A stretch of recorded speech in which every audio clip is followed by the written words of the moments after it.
Assalamualaikum warahmatullahi wabarakatuh. Hari ini kita akan belajar tentang sistem reproduksi pada manusia. Setiap makhluk hidup selalu bereproduksi. Mengapa? Jadi makhluk hidup itu bereproduksi tujuannya adalah untuk mempertahankan keberadaan jenisnya. Demikian juga pada manusia. Proses reproduksi diatur oleh sistem reproduksi. Manusia itu memiliki dua jenis, yaitu laki-laki dan perempuan. Keduanya memiliki sistem reproduksi yang berlainan dan saling membutuhkan.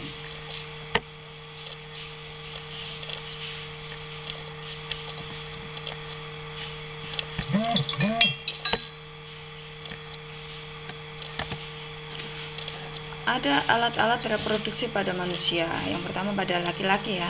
Di sini struktur organ reproduksi pada laki-laki.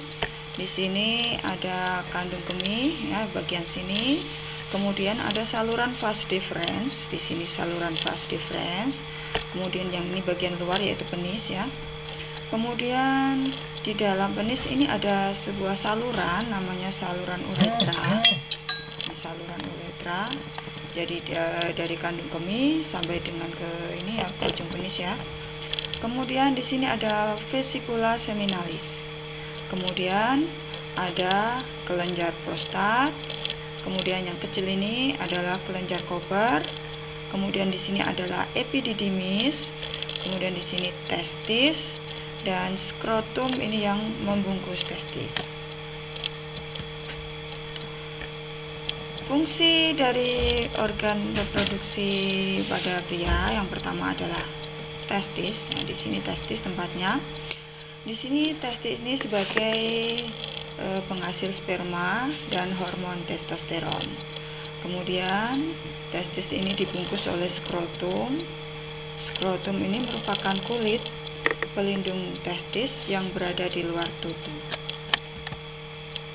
Kemudian ada saluran kelamin yaitu epididymis. Nah, di sini epididymis fungsinya adalah mengabsorpsi sperma hingga kental dan menyimpan sperma sementara. Jadi ini tempat penyimpanan sperma sementara sampai dia matang ya. Kemudian ada saluran vas deferens. Vas deferens ini saluran penghubung epididymis. Ini di sini salurannya ya. Saluran penghubung epididymis dengan uretra. Pada penis di bagian ujung terdapat saluran ejakulasi. Nah, di sini. Kemudian uretra ini merupakan saluran uretra di sini, saluran yang mengeluarkan sperma dan urin. Jadi dia satu saluran, tapi dia bisa mengeluarkan sperma dan urin secara bergantian ya. Kemudian ada beberapa kelenjar tambahan. Yang pertama adalah vesicula seminalis. Nah, di sini vesicula seminalis ini merupakan kantong semen atau mani yang dindingnya menghasilkan cairan lendir yang mengandung fruktosa, asam askorbat, dan asam amino sebagai makanan dan pelindung sperma sebelum membuai ovum. Kemudian ada semen mani ya, adalah cairan yang terdiri dari sperma dan cairan yang dihasilkan oleh beberapa kelenjar. Nah, kemudian ada kelenjar lain lagi yaitu kelenjar prostat. Nah, di sini kelenjar prostat ini fungsinya menghasilkan cairan basa berwarna putih susu. Cairan ini fungsinya untuk menetralkan sifat asam pada saluran vasa efferentia dan cairan pada vagina sehingga sperma dapat bergerak dengan aktif. Kemudian ada kelenjar Kober atau bulboretralis, cairan yang menghasilkan pelicin ya. Nah, ini kemudian yang ini bagian luar adalah penis, merupakan alat kelamin luar yang berfungsi untuk memasukkan sperma ke dalam tubuh wanita. Sistem reproduksi pada laki-laki berhubungan erat dengan sistem ekskresi urinaria. Testis menghasilkan jutaan sperma setiap hari, mulai dari masa pubertas sampai meninggal dunia. Jika tidak dikeluarkan, sel-sel sperma akan mati dan diserap kembali oleh tubuh. Nah, sekarang adalah sistem atau alat reproduksi pada perempuan. Ya, ini gambarnya seperti ini. Bagian-bagiannya di sini perempuan mempunyai sepasang ovarium. Ovarium ini ada di kanan dan kiri ya. Kemudian ada oviduk atau tuba falopi, ada saluran telur. Ini oviduk, tuba falopi, saluran telur ya. Di sini ada sepasang juga. Kemudian endometrium. Di sini endometrium ini adalah dinding rahim. Kemudian uterus atau rahim. Ada di sini uterusnya ya. Kemudian di sini ada liang vagina, kemudian organ kelamin bagian luar. Nah, jadi seperti ini ya organ reproduksi pada wanita, ukuran sesungguhnya ya kecil ya ternyata. Kemudian fungsi organ tersebut, yang pertama adalah ovarium. Di sini ovarium ada sepasang ya. Ada 2 buah atau sepasang. Fungsinya merupakan sebagai kelenjar yang memproduksi ovum atau sel telur dan menyekresi hormon estrogen dan progesteron. Kemudian yang kedua adalah oviduk atau tuba falopi atau saluran telur. Ada 2 di sini saluran ya. Fungsinya untuk menyalurkan sel telur. Ini ada sel telurnya ya di sini.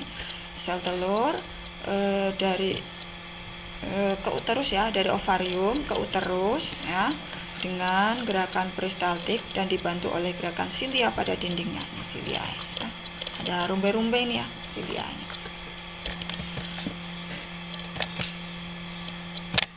Kemudian fungsi yang lainnya adalah uterus atau rahim. Jadi rahim ini tempat berkembangnya embrio selama kehamilan. Volume uterus ini mampu mengembang hingga 500 kali ya. Jadi biarpun kecil segini ya, jadi dia elastis, dia bisa mengembang sesuai dengan besarnya janin. Kemudian ada endometrium. Endometrium ini adalah dinding rahim. Nah, ini tempat menempelnya sel telur. Jadi kalau sel telur dari ovarium ini menuju ke tuba falopi dan dibuahi oleh sperma di sini, maka setelah dibuahi akan nempel di dinding rahim atau endometrium. Ya, kenapa? Karena endometrium ini fungsinya adalah menyediakan makanan, cadangan makanan untuk embrio ya, sampai dia berukuran besar. Nah, kemudian ada vagina. Ya, di sini adalah vagina. Ini adalah tempat penis pada saat kopulasi dan sebagai jalan keluar bayi pada proses kelahiran.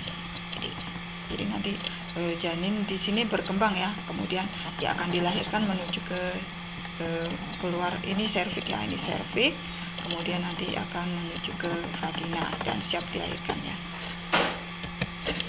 Kemudian yang ini ada organ kelamin luar, ada klitoris ya, kemudian ada vulva. Nah, ini vulva terdiri atas labium mayor atau bibir besar dan labium minor atau bibir kecil. Kemudian ini adalah saluran kencing ya, urethral opening di sini, saluran lubang kencing ya. Kemudian di sini adalah lubang vagina atau bagian terluar dari vagina. Demikian yang bisa Ibu sampaikan mengenai organ reproduksi pada manusia.